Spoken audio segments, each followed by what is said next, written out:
and I think you're great at selling and in marketing. And how did you learn all that?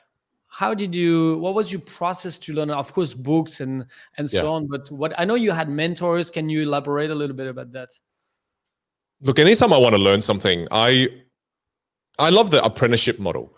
I love when there's a master and a student. I don't love academia. I just don't. I'm not very good at it either.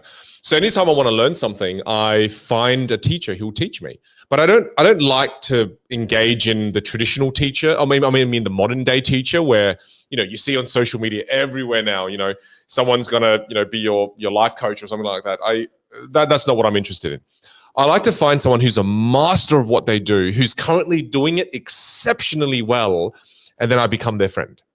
And in becoming their friend, I get to see them in action. I don't want them just to teach me. I learn better when I see you in action.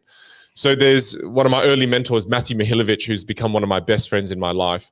He's one of the greatest salespeople you ever meet. He runs his own AI tech company. And he brought me into meetings with him while I watched him sell clients. I watched clients just in awe of him. And he didn't even have to sell himself, but they were like, please work with us. And I was like, wow, most salespeople who go in, they're the ones saying, hey, please give me your business. Whereas these people are saying, hey, please take my business. And in being able to watch him do that, I learned so much in such a quick time frame. So to me, and thank you for the lovely compliments, but that's where I learned a lot of my sales skills. Is I learned it through watching a great salesperson do it, and it was just unreal watching him do it. Yeah, it's a great approach. I think it's the best approach. But I'm thinking of people watching us who wouldn't dare to approach such a person, who wouldn't know how to approach such a person. So how did you approach such a person, and how can they make the first step? How would you advise them? Look, when you think about approaching people who are very successful, you have to think about what you can do for them first before you think about what they can do for you. I think a lot of the times we have that mindset of, and then the reason you feel scared to approach them is because, well, you haven't done anything for them. You haven't kind of earned their time. I think one of the most dangerous things that I used to do that I look back upon now and I feel kind of bad is I used to always email people and go, oh, hey, can you give me an hour of your time? Oh, hey, can you give me 30 minutes of your time? And I feel kind of bad doing that because I don't even have a relationship with them. And one of the reasons why I felt bad was because, again, I haven't done anything for them.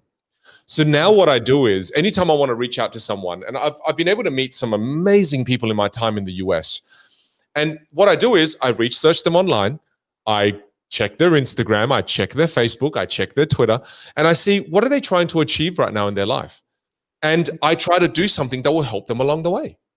So again, one of the examples I use is that, when I wanted to meet a certain mentor of mine, I knew that he wrote a new book. So I bought some of his books and I gave them away. I gave them away every time I spoke. Every time I spoke at a conference, I'd give away 100 copies, 50 copies.